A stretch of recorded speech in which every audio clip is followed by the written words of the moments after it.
हम लोग शुरू करते हैं अब पहला सौदा की। हमारे साथ प्रकाश गाबा साहब जुड़ेंगे, सेठी साहब बने हुए हैं, आशीष चतुर्मोहता हमारे साथ जुड़े हुए हैं, वागले साहब तो आपके साथ हैं ही, और ये सारे एक्सपर्ट आपको मिलकर बताने वाले हैं आज 9:15 से कौन से स्टॉक्स में आपको अभी के अभी ट्रेड ले लेना चाहिए। तो दमदार एक्सपर्ट्स हमारे साथ जुड़ चुके हैं। प्रदीप, बढ़िया तेजी के साथ कल तो हमने समाप्ति दी थी, लेकिन आज इंटरेस्टिंग होगा दिन, देखना। तो आज का सवाल यह है कि क्या हम 11,000 के ऊपर ही टिके रहेंगे और इसके ऊपर ही बंद होंगे, क्योंकि 11,000 के ऊपर खुलने वाले तो हैं, इसमें तो कोई शक ही नहीं है।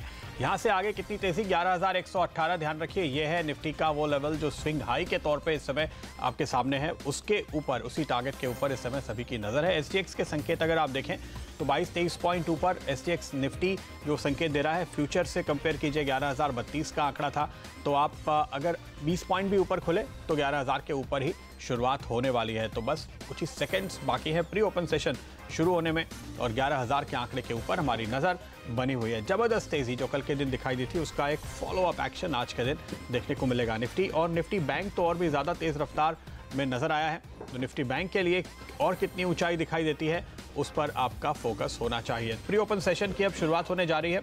दिग्गजों पे नज़र, खासतौर पे बैंकिंग स्टॉक्स जो ड्राइव करते हुए नजर आए हैं बाजार को हाल के सेशंस में। 10,987 ये थी कल की क्लोजिंग, आज 10,960, 10,982, 11,011, 11,012, 11,017, 11,024, 11,028, हर एक टिक और ऊपर आती हुई फिलहाल हमें दिखाई दे रही है। तो 11,000 के ऊपर फिलहाल प्री ओपन सेशन में बाजार नजर आ रहा है। निफ्टी स्टॉक्स पर अगर हम नजर डालें जो इस समय बाजार को ड्राइव कर रहे हैं, वेदांता, ग्रासिम, HDFC, ITC, ये है वो स्टॉक्स। HDFC और वेदांता दोनों का ध्यान रखिए, आज इनकी बोर्ड मीटिंग्स हो रही हैं और ये इंटरिम डिविडेंड की घोषणा करेंगे, तो इन दोनों स्टॉक्स पर बाजार की नज़र खासतौर पर बनी हुई है। हिंडाल्को, भारती एयरटेल, ये कुछ और स्टॉक्स, रिलायंस अब 1% ऊपर, विप्रो, बजाज फाइनेंस, ये वो दिग्गज हैं जिन पर बाजार खासतौर पे फोकस रखेगा आज के दिन। तो ये शुरुआती कोट्स इन स्टॉक्स में आते हुए बाजार को थोड़ा सा सेटल होने देते हैं। रुपए में कल हमने दिन के दौरान करीब 50 पैसे के आसपास की मजबूती देखी थी, उसके बाद 10 पैसे कमज़ोर हुआ है, तो ये कोई खास चिंता की बात आपके लिए नहीं है। स्टॉक्स जिन पर आज आपकी नज़र होनी चाहिए, ड्रेजिंग कॉर्पोरेशन पर एक बार की नज़र डालिए, 20% ऊपर खुलता हुआ, ये प्री ओपन सेशन का कोड जो है 20% ऊपर का, क्योंकि 40% प्रीमियम पे डील होने की बात यहाँ पर सामने आ रही है। ध्यान रखिएगा ओपन ऑफर नहीं है, लेकिन आपको शेयर बेचने का मौका नहीं मिलेगा। क्विक हील जबरदस्त प्रीमियम पर यहाँ भी बाईबैक आने वाला है और करीब 20% प्रीमियम पे, उसके चलते 5.5-6% ऊपर शुरुआत हो रही है। एडलवाइज फाइनेंशियल्स डील का फायदा 3.5% ऊपर खुलता हुआ। लक्ष्मी विलास बैंक में फंड रेजिंग होने वाली है, ये स्टॉक 3% ऊपर खुलता हुआ। और हिंदुस्तान कॉपर ने दाम बढ़ाए तो 2.5% ऊपर। गॉडफ्रे फिलिप ITC के साथ कदम ताल करते हुए 2.5% ऊपर के कोर्स यहाँ भी आ रहे हैं। कमोडिटी बाजार की शुरुआत कैसी हो रही है, आइए एक बार जल्दी से उस पर नजर डाल लेते हैं। कच्चे तेल में कल हमने दरअसल गिरावट आते हुए देखी थी, उसके बाद आज का जो इस समय की सिचुएशन है आपके सामने आप देख सकते हैं। क्रूड हल्के नुकसान के साथ MCX पर खुलता हुआ, नेचुरल गैस 0.5% हालांकि ऊपर है। गोल्ड और सिल्वर अंतर्राष्ट्रीय बाजार में कुछ कमजोर हुए हैं, लेकिन हल्की सी पॉजिटिव शुरुआत यहाँ देखने को मिल रही है। दूसरे मेटल्स कमजोर शुरुआत देते हुए, खासतौर पर जिंक पे 0.5% से अधिक की गिरावट देखी जा रही है। कॉपर और निकल में तकरीबन 1/4% की गिरावट इस समय देखने को मिल रही है। तो यह है इस समय की स्थिति। कमोडिटी बाजार की शुरुआत हल्के दबाव के साथ होती हुई नजर आ रही है, लेकिन हम आपको बताएंगे अब आज का जैकपॉट शेयर। तुरंत चलते हैं आशीष के पास।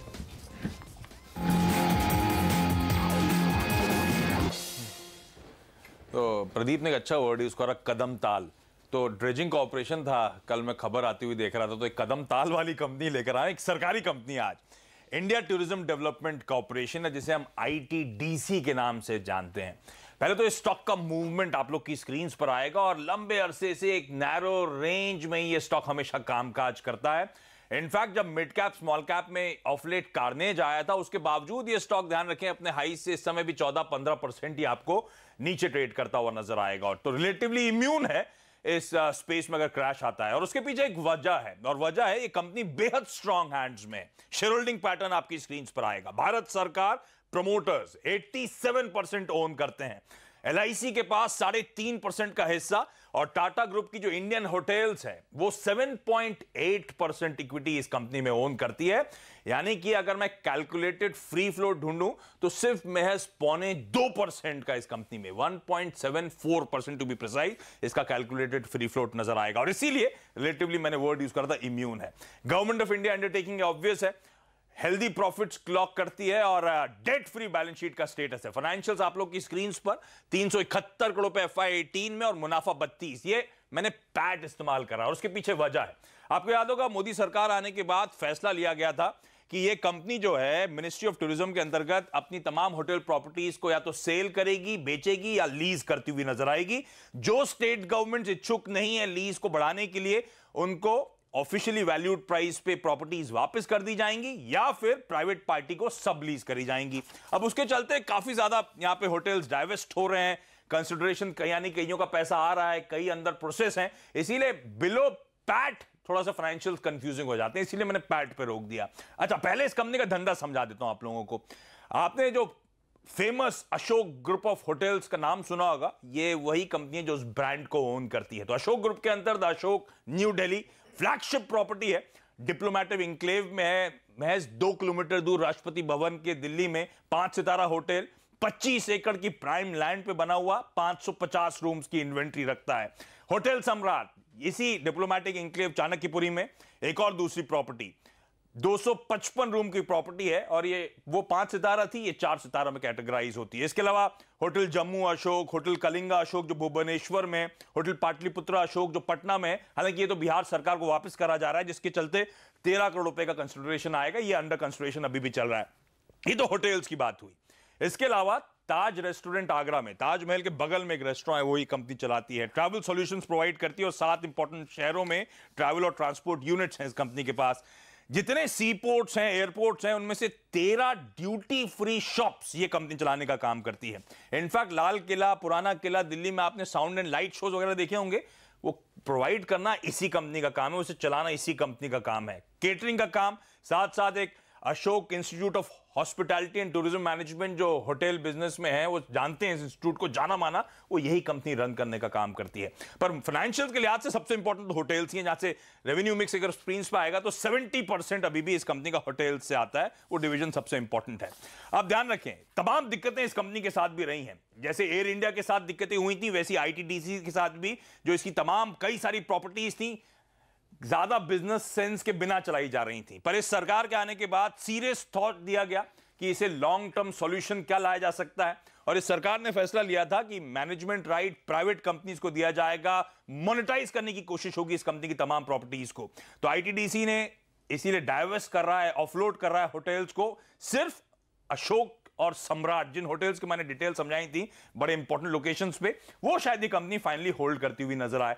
जितनी लॉस मेकिंग प्रॉपर्टीज हैं, या तो स्टेट गवर्नमेंट्स को वापस करी जा रही हैं या फिर जॉइंट लीज एग्रीमेंट्स करे जा रहे हैं। अब इस कंपनी का जो पार्टनर है इंडियन होटल, जिसका 8% स्टेक है, रिपोर्ट ये सजेस्ट करती है कि उनके साथ ये लोग आगे बढ़ के गेस्ट लॉयल्टी प्रोग्राम की शुरुआत कर सकते हैं। इनफैक्ट टॉक्स तो ये भी हैं, कई सारी रिपोर्ट्स हाईलाइट करती हैं कि प्राइवेट पार्टनरशिप में इनकी फ्लैगशिप प्रॉपर्टीज, तो वो द अशोक और जो दूसरा सम्राट है, उस कोई बड़ा मार्की प्लेयर शायद उनको रन करता हुआ नजर आया आपको। ये सब पार्ट ऑफ द प्लान है। द अशोक, जो कि एक समय में जाना जाता था, वर्ल्ड क्लास हॉस्पिटैलिटी पायनियर कहा जाता था, उसको रिनोवेट करने की तैयारी हो रही है।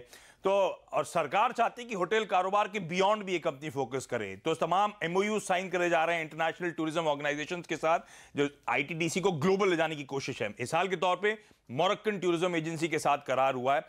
बस तो ये भी स्ट्रीट में कहा जाता है कि ITDC में भी इवेंचुअली सरकार पूरी तरह से एग्जिट करती हुई नजर आए। लेकिन ध्यान रखें, एक सरकारी कंपनी, तमाम न्यूज फ्लोज, न्यूज डेवलपमेंट जो मैं हाईलाइट कर रहा हूं, तो एक नियर टर्म के लिहाज से, एक ट्रेडिंग के लिहाज से ये स्टॉक में उतरे, एक इंटरेस्टिंग यहां से गेन शायद स्टॉक देता हुआ नजर आए। तो एक 20% वाला कैंडिडेट आशीष आज आपने बता दिया है, ये 6% ऊपर खुल रहा है वागले साहब।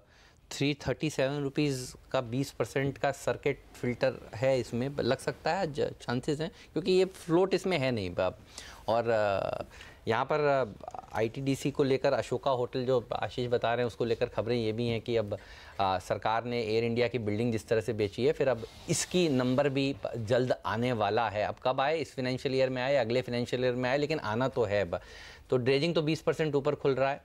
ITDC में लग सकता है क्या सर्किट? इलिक्विड है, लिक्विड है, बिल्कुल सही। अब ये अच्छी, देखिए ITDC के साथ अच्छी बात, ये 6% ऊपर खुल रहा है। ड्रेजिंग क्या है, वो 20% ऊपर खुल ही रहा है, जैसा कि हम दुआ कर रहे थे, लेकिन दुआ कबूल नहीं हुई। आईटीडीसी मुझे लगता है 300 तक का एक पहला पड़ाव है, उसके ऊपर अगर सस्टेन करता है जो कि 20 रुपए है, तो फिर ये सीधा 330 340 तक जा सकता है। चलिए, तो इस स्टॉक पर भी आज साफ तौर पर नज़र रहेगी। आज स्टॉक 2020 में हमने आईटीडीसी ले लेते तो ज़्यादा अच्छा होता, वैसे लिया नहीं है। चलिए, तो अब यहाँ पर भी एक्शन भरपूर देखने को मिलने वाला है। एक बार स्टॉक 2020 की टीम लाते हैं। आज सरकारी कंपनियों के ऊपर फोकस था। मैं देख रहा हूँ एसटीसी नीरज की टीम में था, ये 5% ऊपर खुल रहा है। एमएमटीसी 3% ऊपर खुल रहा है और बाकी सारी कंपनियां भी ज़बरदस्त ओपनिंग के साथ खुलने की तैयारी करें। बागले साहब बताइए, एक स्टॉक जो सबसे अच्छा लगता हो नीरज की टीम में और मेरी टीम में, चार्ट्स देखकर। नीरज की टीम में हेमंत, इनफैक्ट मेरे पास आज 2 स्टॉक है। अच्छा, 2 बताइए। क्योंकि कभी कभी एक भी मिलना मुश्किल होता है, आज 2 मिले। पहला तो नाइल्को है, मेटल में ये मूव कंटिन्यू होगी। नीरज का 61 का टारगेट मुझे लगता है आना चाहिए। और दूसरा है गुजरात अंबुजा एक्सपोर्ट, जिसमें मुझे मोमेंटम दिखता है। 245 का टारगेट आ जाना चाहिए। ओके, 2 स्टॉक्स हैं आपके लिए। वागले साहब इस समय आपको सुझा रहे हैं। सबसे पहले नाल्को, जहां पर आपके लिए टारगेट होगा 61 रुपए का, स्टॉप लॉस 155 के करीब लगाने की राय है। तो ये स्टॉक वागले साहब की ओर से स्टॉक 2020 का पहला पिक। दूसरा स्टॉक आपके स्क्रीन पर लेकर आते हैं। गुजरात अंबुजा एक्सपोर्ट आपने कहा ना, वो स्टॉक भी आपके सामने आएगा और यहाँ पर टारगेट है 245 के, स्टॉप 228 रुपए पर लगाने की राय है। इससे आगे हेमंत की टीम में एक्चुअली मैंने 2 स्टॉक क्यों चूज किए कि पहला तो ड्रेजिंग था और जब मुझे ये समझ में आया कि ये 20% जाएगा तो अपॉर्चुनिटी नहीं मिलेगी। 15% हो गया सर, अब है 5% की जगह। नहीं, वो मतलब नहीं बनता है। अच्छा, आईटीआई का पैटर्न एकदम एग्जैक्टली ड्रेजिंग के जैसा है, तो इसमें मुंह आ सकती है। अच्छा, आईटीआई चेक करेंगे कितना ऊपर है? आईटीआई है 2.5-3% ऊपर। तो ये मुझे लगता है आज स्टॉक ऑफ द डे हो सकता है। 102 का टारगेट हेमंत आपका आ जाना चाहिए। चलिए, तो नजर रखेंगे इन तमाम स्टॉक्स पर। सरकारी सेक्टर हमने आपसे सुबह भी कहा था 7:30 बजे, याद करिए, सेक्टर ऑफ द डे होने जा रहा है। तो एक के बाद एक स्टॉक्स हम पकड़ेंगे 9:15 से। और अच्छी बात यह है कि कुछ स्टॉक्स नीचे भी खुल रहे हैं। चलिए, गाबा साहब हमारे साथ जुड़ चुके हैं, उनसे जानते हैं कि उनके पिक्स आज के लिए कौन से हैं। गाबा साहब बताइए। मेरे 2 पिक्स हैं। एक तो लगता है आईटीसी में अपमूव ऑन है। Target on the upside ITC का है करीब 290 का, स्टॉप होगा 280। दूसरा स्टॉक जो अच्छा लगता है वो है एल&टी फाइनेंस। यहाँ पर भी काफ़ी हद तक एक अच्छा अपमूव हमने कल देखा था। इसका टेक्निकल टारगेट एक्सटेंड हो सकता है। टारगेट होगा कुछ 145 के आसपास, स्टॉप होगा 132। कल राजेश सतपुते ने बागले साहब याद है एल&टी फाइनेंस होल्डिंग हमने सबसे पहले 10 मिनट में आइडेंटिफाई किया है। पहले 10 मिनट में आइडेंटिफाई हुआ था ये स्टॉक और क्या भागा था ये शेयर। दिन के हाईएस्ट लेवल पर जाकर इसने समाप्ति दी थी और आईटीसी में भी डेज हाई पर समाप्ति हुई थी। और दिन के दौरान सीएनबीसी आवाज़ ने आपको खबर दी थी कि सिगरेट के दाम बढ़े हैं। एल&टी को 5,000 करोड़ रुपए तक का ऑर्डर मिला। ये समय खबर आ रही है बेंगलुरु मेट्रो प्रोजेक्ट के लिए एक बड़ा ऑर्डर मिला है। एल&टी बागले साहब कोई अपमूव बन सकता है इस खबर के चलते क्या? और इम्पोर्टेंट लेवल्स बताइए एल&टी के लिए। हेमंत, एल&टी का बेसिक पैटर्न, जब हम हमेशा एल&टी और भेल की कंपैरिजन करते हैं, एल&टी एक आउट परफॉर्मर है। लेकिन मेरे लिए एल&टी 1330, 1313, 34, 35 के ऊपर निकलना ज़रूरी है, जो मुझे लगता है आज होगा। और वो होते मुझे लगता है ये 1400 की तरफ की मूव है। मेरा पोजिशनल व्यू है 1400, 1410। ओके, कौन सा लेवल बोला आपने? 1334 ये लेवल ध्यान में रखिएगा। वागले साहब कह रहे हैं इसके ऊपर निकलता है तो फिर एल&टी में तेजी बनेगी और ऊपर के लेवल्स आपको दिखाएगा। थोड़ा सा हल्का चलता हुआ ये स्टॉक बाजार की इस तेजी में दिग्गजों के बीच अब तक नजर आया है। एक और स्टॉक जिस पर आज आपकी नजर होगी वो है एडलवाइस फाइनेंशियल। 5.5% ऊपर खुलता हुआ दिखाई दे रहा है। प्री ओपन में करीब 60-62 हज़ार शेयर्स के ट्रेड अभी तक होते हुए दिखाई दिए हैं। इस स्टॉक पे प्रकाश आपकी नज़र है। एडलवाइस का चार्ट जरा स्क्रीन पर लेकर आइए। आप देखेंगे स्टॉक में काफ़ी लंबे समय से कंसोलिडेशन के बाद अब इसने तेज़ी पकड़ी है और अच्छी खबर आई है कि फ्रांस के एक पेंशन फंड ने इसमें इन्वेस्टमेंट किया है और ये एक तरह से रिपीट इन्वेस्टमेंट है एडलवाइस ग्रुप में, क्योंकि पहले भी ये स्ट्रेस्ड एसेट का जो कारोबार है वहाँ पर निवेश कर चुके हैं। कैसे देखते हैं आप इस चार्ट को? बढ़िया लगता है chart. Higher time frame basis पे अच्छा लगता है कि बेस बना हुआ है। शॉर्ट टर्म टाइम फ्रेम में बेस लगता है कि खरीदना चाहिए। आज टारगेट ऑन द अपसाइड करीब 165 टू 168 टू 170 ये एक जोन है, वहाँ तक जाने की पूरी कोशिश कर सकता है। स्टॉप होगा करीब 148 का, अच्छा ही लगता है मुझे। 170 तक के लेवल आप करें, 163 पे तो देखिए खुलने जा रहा है प्री ओपन के लेवल के हिसाब से।